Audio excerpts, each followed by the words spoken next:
Hey everybody, and welcome to my N5 series on the Akai MPC, where I cover a topic in about 5 minutes.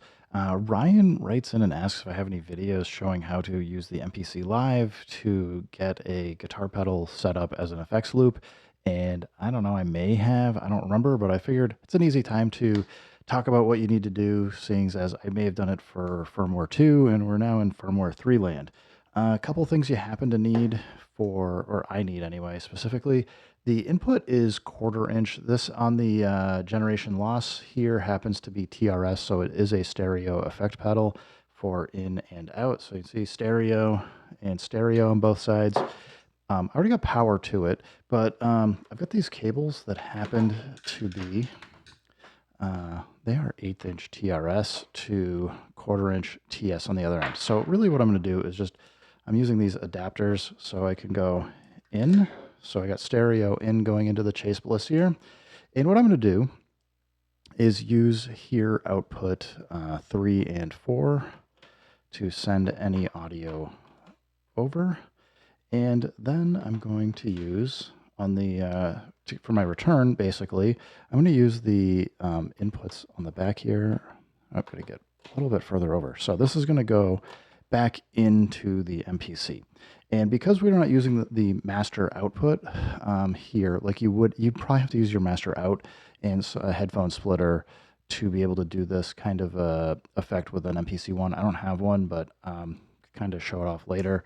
But basically just doing this. So what's going to happen is, as long as we route audio out 3 and 4, it's going to go into the Chase Bliss now for how I've got it connected in, and then the output of the Chase Bliss pedal goes back to the input on the send and return.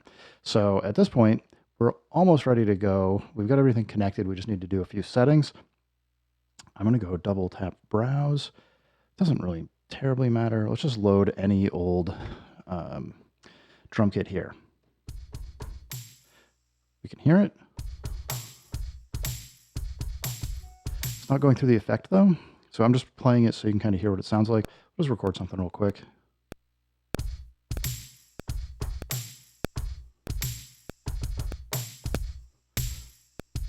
Sounds a little off, but I'm not going to worry about it. It's fine. We just want to get the effect.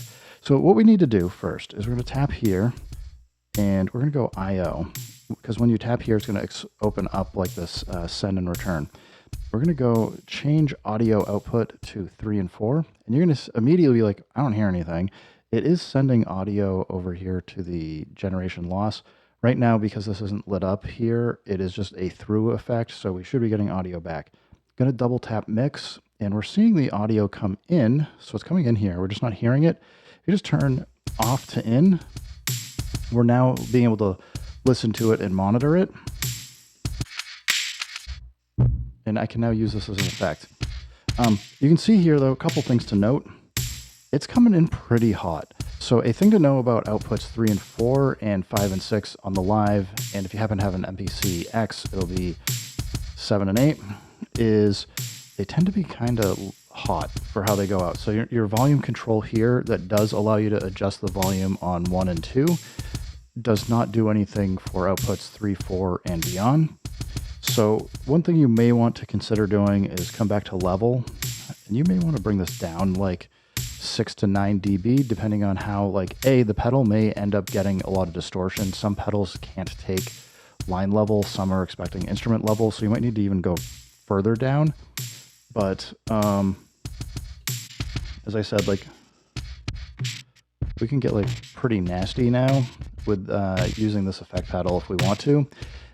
It's just a simple matter. If you want to record any of this, you can either use a sampler or the looper, or you can go straight to an audio track. But let's say we want to go to the sampler.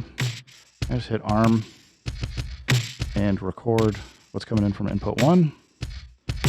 We'll stop it, and we can go play. You can hear it's still got the effect on it. So now I can come in, I can go chop that up, go flip it, and do whatever I want beyond that with that. This is going to be similar for anything else. So if you go to SP404, 202, 303, whatever, or you happen to have other effect pedals or things, if you got the MPC Live, it's super easy to do this because you've got enough outputs, and you just need to make sure you have an extra pair of outputs and a input to be able to do this effect. as kind of a FX loop so that you can just route things. So just remember, come over here. You want to go to IO, send it to 3 and 4. If you're done sending it to 3 and 4 for capturing it, you can always put it back to 1 and 2. So it just goes out your main outs. Remember, you want to adjust your level probably, just to make sure you're not getting any clipping or distortion going through pedal. I mean, maybe you want the distortion, but if you don't want it, pull it down and you should be good to go. So yeah, definitely live and X users that aren't doing this, absolutely. If you got like pedals, effects, or other things sitting around and wondering how to incorporate them, super quick, super easy to plug it in. And for MPC One folks, I would honestly suggest just getting a USB that's got multiple outputs and at least one pair of inputs. So you can do this over, you can do the same idea over USB if you set it up correctly. Otherwise, you got to be careful for creating a feedback loop because your outputs are going to go out to the effect, then back in if you hook this in. So it's asking for trouble. But yeah, Ryan, thanks for the question. Everybody else, thanks for stopping by. Keep making music, keep having fun. Remember, if it sounds good, it is good. In peace.